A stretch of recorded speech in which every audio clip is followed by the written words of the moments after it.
तो जनाब central contract की हमने कल के शो में बात की। सेंट्रल कॉन्ट्रैक्ट की ए कैटेगरी जो है वो खाली रखी गई और तमाम के तमाम जो सीनियर प्लेयर्स हैं उनको बी कैटेगरी में रखा गया। बी, सी और डी कैटेगरी, ये तीन कैटेगरीज हैं। पैसे भी कम कर दिए गए हैं, जहां पर यकीनी तौर पर धचका लगा होगा इन प्लेयर्स को। जहां पर 65 लाख रुपया पहले पर मंथ इनकी इनकम थी, अब वो 45 लाख 45 लाख पर आ चुकी है।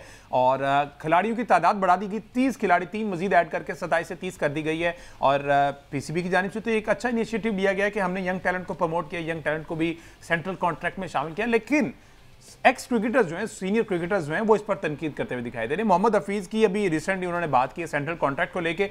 वो कॉन्ट्रैक्ट पर तो आते हैं, लेकिन साथ ही साथ उन्होंने ये भी कहा था कि नकवी साहब एज चेयरमैन जो है वो फेल हो गए। नकवी साहब को एडमिनिस्ट्रेटिव रोल अगर देखा जाए तो उनका अच्छा, लेकिन as chairman Pakistan cricket board को चलाना, पाकिस्तान क्रिकेट को समझना और उसको समझकर फिर उन ओहदों पर उन लोगों को लेके आना जो पाकिस्तान क्रिकेट की बेहतरी के लिए काम करें, वो उन पर सवालिया निशान लगाया कि नकवी साहब इसमें कंप्लीटली फेल दिखाई दे रहे हैं। अहमद साहब, हफीज साहब जब खुद थे तब वैसे पाकिस्तान क्रिकेट ने क्या तीर मारा था, कहां पर हम 10वीं पोजीशन से नंबर 1 चले गए थे तीनों फॉर्मेट में, हमने कौन से ऐसे हीरे तराशे थे जो अभी तक पाकिस्तान क्रिकेट जो है वो उसका फल खा रहा? देखिए, मोहम्मद हफीज़ पाकिस्तान टीम के साथ थोड़ा ही अर्सा मैंने काम किया था। उसमें पाकिस्तान टीम ऑस्ट्रेलिया गई थी जहां पर पाकिस्तान को क्लीन स्वीप का सामना करना पड़ा था और गालिबन उसके बाद मोहम्मद हफीज़ को जो है वो टीम से हटा दिया गया था। न्यूजीलैंड वाली सीरीज़ जो है T20 सीरीज़ थी उसमें भी शायद ये टीम के साथ थे, तो पाकिस्तान की टीम जो है 4-1 से वो सीरीज़ भी न्यूजीलैंड में हार गई थी। और अगर आप बात करें उस ज़माने के, तो यकीन ये वही टेन्योर था जब ज़का अशरफ साहब पाकिस्तान क्रिकेट बोर्ड के सियाह सफ़ेद के मालिक थे। और ये जिस सेंट्रल कॉन्ट्रैक्ट की आप बात कर रहे हैं, इसमें अब लगता ये है कि जो ज़िया अशरफ साहब के ज़माने में प्लेयर्स को बोनसेस दिए गए थे और जिसके बारे में कहा गया था कि प्लेयर ने ब्लैकमेल करके बोर्ड को अपने मर्जी के कॉन्ट्रैक्ट जो है वो लिखवाए थे, उस वक्त वो साइन करवाए थे, उसको शायद बैलेंस अब किया गया है मोहसिन नकवी साहब के ज़माने में। और पीसीबी ने अपना रिवेंज यूँ कह लीजिए कि अब लिया है प्लेयर से, और इनके जो 18-18, 20-20 लाख की सैलरी जो है उसमें कट लग गया। अब एक अजीब व गरीब बात यह है कि आप अगर ये देखेंगे इस कॉन्ट्रैक्ट के अंदर, तो इस कॉन्ट्रैक्ट में आपको यानी पूरे पाकिस्तान में कोई एक प्लेयर ऐसा नहीं है कि जो एक कैटेगरी के लायक होता। और अगर आपको सलमान अली आगा भी पाकिस्तान टीम का कप्तान होने के बावजूद, तीनों फॉर्मेट में खेलने के बावजूद, परफॉर्म करने के बावजूद, फिट रहने के बावजूद, डोमेस्टिक टूर्नामेंट में परफॉर्म करने के बावजूद वो अगर तब भी एक कैटेगरी का अहल नहीं है, तो फिर पता नहीं कौन सा प्लेयर जो इस कैटेगरी में आएगा। तो इसमें बहुत सारे जहाँ तक सवाल निशान है उसमें, लेकिन मोहम्मद हफीज़ का इसलिए इसके ऊपर तबसरा करना या इसके ऊपर कमेंट करना नहीं बनता कि ये लोग जब खुद पीसीबी के अंदर होते हैं और जब खुद ये इन ओहदों के ऊपर बैठे होते हैं, उस वक्त ये खुद भी कोई इस्लाहात लाने से कासिर होते हैं। तो जब आपको मौका दिया गया था उस वक्त आपसे परफॉर्म नहीं हुआ, और जब आप उतर गए, आ गए हैं, जब आपके पास एक माइक आ गया, तो पिछले हफ्ते भी जो है इन्होंने एक तनकीद कर दी मोहम्मद हफीज़ ने बैठ के बाबर आजम के ऊपर और मोहम्मद रिजवान के ऊपर। तो अपने होते हुए ने बाबर आजम को T20 टीम से क्यों नहीं निकाला था जब ये पाकिस्तान टीम के कोच है? उस वक्त इन्हें समझ नहीं आए थे कि बाबर आजम T20 का प्लेयर नहीं है। तो ये मेरा ख्याल है कि इस तरह हमारे सीनियर जो साबिक क्रिकेटर्स हैं उनको भी जरा एहतियात करनी चाहिए।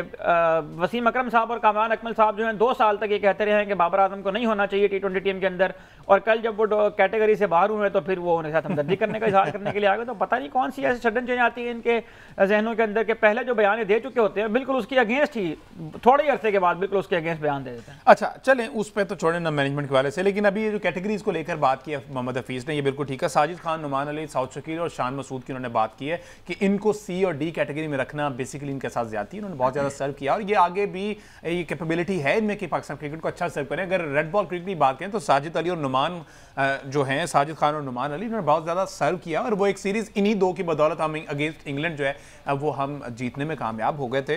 तो इनको सी और डी कैटेगरी में रखना क्या वजह है? या एक तो ये रेड बॉल क्रिकेट बहुत कम है, यहाँ इस पे तो हम कल भी बात कर चुके हैं कि टेस्ट क्रिकेट लगता ही है कि अब प्रायोरिटी का हिस्सा नहीं रही है, और ये अब से नहीं है, पिछले सेंट्रल कॉन्ट्रैक्ट में भी ऐसा ही था।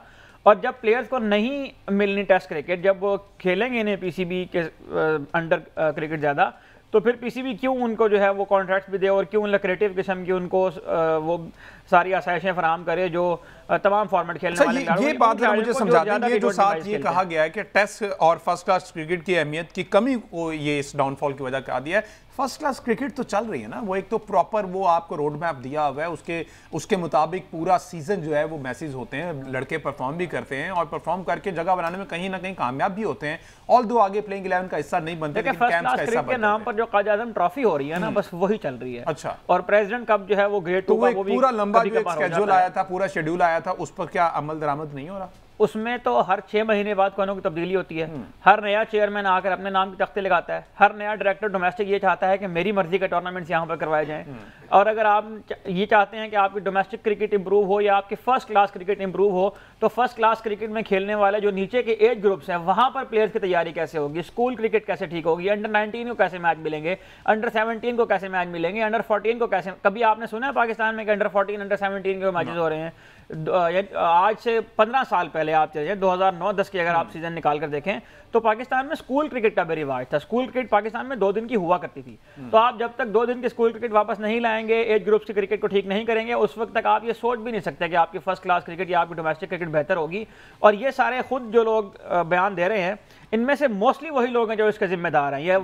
ये सारे वही लोग हैं जिनको पीसीबी ने मुख्तलिफ ज़मानों के अंदर, मुख्तलिफ टेनोर्स के अंदर इन ओहदों के ऊपर काम करने के लगाया था, लेकिन शायद इनको ये गवारा नहीं होता कि ये वहाँ पे जाकर काम करें। अपने आप को ये उससे को ऊपर की चीज़ समझते हैं कि हमें ग्रास रूट में काम करने से पता नहीं कौन सी इनकी शान में कमी हो जाएगी। तो मुझे नहीं समझ आ रही कि इनको भी ये बात समझ आती होगी। अभी आप तक कोई ऐसी इतलात हैं? ये भी आपने ग्रास रूट लेवल की बात की, तो आपको पता ना अजहर अली साहब को इस पे लगा दिया गया था, अब्दुल रज़ाक साहब को इस पे लगाया गया, इवन उमर गुल से रिक्वेस्ट की गई थी, और 1-2 ऐसे प्लेयर्स, इमरान फरत इनके साथ एफिलिएटेड थे, और ऐसे नाम हैं जिन्होंने, इमरान फरत तो अभी पाकिस्तान, अच्छा, जिनकी जिम्मेदारी लगाई गई थी कि आप नीचे से लेकर ना एक प्रॉपर ग्रूम करके बच्चे को ऊपर तक लेके, तो क्या उस पर कोई अमल दरामद नहीं हो रहा, उस पर अभी काम नहीं हो रहा, या फिर ये चीजें जो है वो मीडिया पे आती नहीं है और इस वजह से हाईलाइट? लेकिन जहां तक अब्दुल रज़ाक साहब का ताल्लुक है, तो उन्होंने तो इस टीम को अप्रिशिएट किया है जो एशिया कप में टीम पाकिस्तान ने भेजी है। उसकी वजह यह है कि इसमें बहुत सारे लड़के वो हैं जो उस कैंप का हिस्सा थे जिसको अब्दुल रज़ाक साहब ने हेड किया था, जो पावर हिटिंग का एक कैंप लगाया था पीसीबी ने। उसमें से कुछ लड़के इस कैंप का हिस्सा बन गए हैं, कुछ लड़के जो है वो पाकिस्तान शाहीन के साथ जाकर खेल रहे हैं। तो अब्दुल रज़ाक साहब तो हमें मुतमईन दिखाई देते हैं इस टीम की कारकर्दगी और इसकी परफॉर्मेंस से। बाकी जहाँ तक आपने दीगर क्रिकेटर्स की बात की है, तो वो भी अजहर अली, मतलब डायरेक्टर यूथ डेवलपमेंट हैं, अजहर अली साहब ने आज तक कोई स्टेटमेंट ऐसी नहीं दी है कि पाकिस्तान में 3 डे क्रिकेट क्यों नहीं होती, पाकिस्तान में जो एज ग्रुप्स हैं इनके मैचेस क्यों नहीं होते हैं। अजहर अली साहब ने इसके ऊपर भी आज तक कोई बात नहीं की कि अंडर 19 के लड़कों को जो टूर मिलते हैं उनकी क्या क्वालिटी होती है। पाकिस्तान शाहीन्स के लड़के जो है वो जाकर क्लबों के क्रिकेट से मैच खेल रहे हैं, क्लबों के भी सेकंड टीमों से जाकर वहां मैच खेल रहे हैं, उनसे भी वो हार रहे हैं। तो इन चीज़ों के ऊपर तो उन्हें भी खुदा का कोई बात नहीं की। आपके ख्याल में उनको नहीं पता होगा इस बात का? सब पता होता है। लेकिन जाहिर है कि जब आप पीसीबी के स्ट्रक्चर का हिस्सा बनते हैं, पीसीबी की बॉडी का आप हिस्सा बनते हैं, तो फिर आपको कुछ मसलहत का मुजाहरा करना पड़ता है, और उसी मसलहत की वजह से पाकिस्तान क्रिकेट जो है बेचारी मारी जा रही है। तो ये बयानात इनके आए रोज मीडिया में छपते रहते हैं, लेकिन जब इनके अपने काम करने की बारी होती है तो उस वक्त इनसे भी कुछ नहीं होता। न जाने कौन सी ऐसी खराबी है पीसीबी के सिस्टम में कि मोहम्मद यूसुफ भी वहाँ काम करने जाते हैं तो मोहम्मद यूसुफ रिजाइन देकर वापस आ जाते हैं, वो भी कोई उसके अंदर इनपुट नहीं दे पाते। अब्दुल रज़ाक जाते हैं, वो भी एक पावर हिटिंग कैंप लगाते हैं, 4-6 छक्के लगवाते हैं, वो भी वापस आ जाते हैं। लेकिन मुझे नहीं पता कि ये जो हमारे साबिक क्रिकेटर्स हैं, जिस तरह हॉकी में साबिक ओलंपियंस की हम अक्सर बात करते हैं, तो ये हमारे साबिक क्रिकेटर्स ही शायद जिम्मेदार हैं कि ये पाकिस्तान के जो एज लेवल्स का सारा मसला है और डोमेस्टिक स्ट्रक्चर का मसला है, ये क्यों नहीं इसको ठीक कर पा रहे। इनसे ज़्यादा डायरेक्ट किसी बंदे का इससे ताल्लुक नहीं है। मोहसिन नकवी साहब क्रिकेट नहीं खेले हुए हैं। मोहसिन नकवी साहब के अंडर जो मैनेजमेंट की टीम काम कर रही है, उनमें से भी अक्सरियत क्रिकेट नहीं खेली हुई।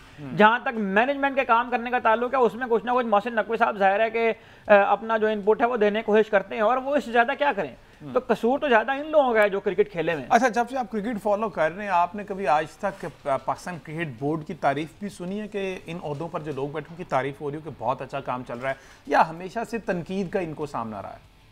लेकिन जाहिर है जो अच्छा काम करेगा उसके तारीफ भी होगी, जो बुरा काम करेगा उसके लिए। माजी के झरोखों में अगर जाके देखें तो कोई एक ऐसा नाम जिसमें आप कह सकें कि यार ये वो बंदा था जिसने एक्चुअली पाकिस्तान क्रिकेट की बेहतरी के लिए काम किया, और जितने भी इकदाम लिए हैं वो पाकिस्तान क्रिकेट की बेहतरी के लिए ले गए? देखें, अभी तो जाहिर है कि इस वक्त मैं अगर 2005 से ऑनवर्ड्स की बात करूं, जब से मैं क्रिकेट को प्रॉपर कवर कर रहा हूं, उसको फॉलो कर रहा हूं, उस वक्त से लेके अब तक अगर देखूं तो उसमें तो जाहिर है कि सारे वही क्रिकेटर हैं जो इंजमामुल हक साहब सिलेक्टर बने थे, उनके उसमें ये कॉन्ट्रैक्ट का मसला बन गया था। मोहम्मद यूसुफ साहब जो हैं वो टीम के साथ है। असल में चूंकि इस सिस्टम के अंदर जब लोग ऐड होते हैं और सिस्टम उनको सपोर्ट नहीं कर पाता है, पीसीबी की जो ब्यूरोक्रेसी है वो इन लोगों को सपोर्ट अब एक डायरेक्टर जो डोमेस्टिक है वो मिसाल के तौर पर बिठाया हुआ है, उस डायरेक्टर डोमेस्टिक को नहीं पता कि डोमेस्टिक स्ट्रक्चर से प्लेयर को किस तरह तैयार करना है। उसकी अपनी एक जाती दिलचस्पी है और वो ये चाहता है कि मेरा इनपुट भी इसके अंदर होना चाहिए ताकि मेरे नाम की तख्ती भी इसके ऊपर लगे। लेकिन वो प्लेयर जो क्रिकेट खेल कर आया हुआ है, जो इन सारे प्रोसेस से गुजर कर आया, उसको पता है क्रिकेट कैसे ठीक होनी है, वो जब बगैर अथॉरिटी के वहां पर काम करने की कोशिश करता है तो वो भी फेल हो जाता है। तो अनफॉर्चुनेटली अभी तो कोई इस तरह का नाम मेरे ज़हन में नहीं आ रहा। वो लोग जो क्रिकेट नहीं खेले हुए उनमें पाकिस्तान क्रिकेट बोर्ड के अंदर जो चेयरमैन काम करते रहे हैं, मोहसिन नकवी साहब बहुत अच्छा काम कर रहे हैं। उससे पहले नजम सेठी साहब की भी इस बात तारीफ करनी चाहिए कि वो इंटरनेशनल क्रिकेट को पाकिस्तान में वापस लेकर आए, PSL का उन्हें एक ब्रांड बनाया। तो जहां पर इनकी तारीफ बनती है वहां पर करनी चाहिए। लेकिन ज्यादा मुझे अफसोस इस बात का है कि रमीज राजा जब पाकिस्तान क्रिकेट बोर्ड के चेयरमैन बने थे तो उनसे जो तवक्कुआत थी बतौर क्रिकेटर वो उसके ऊपर पूरा उतरने में नाकाम हुए।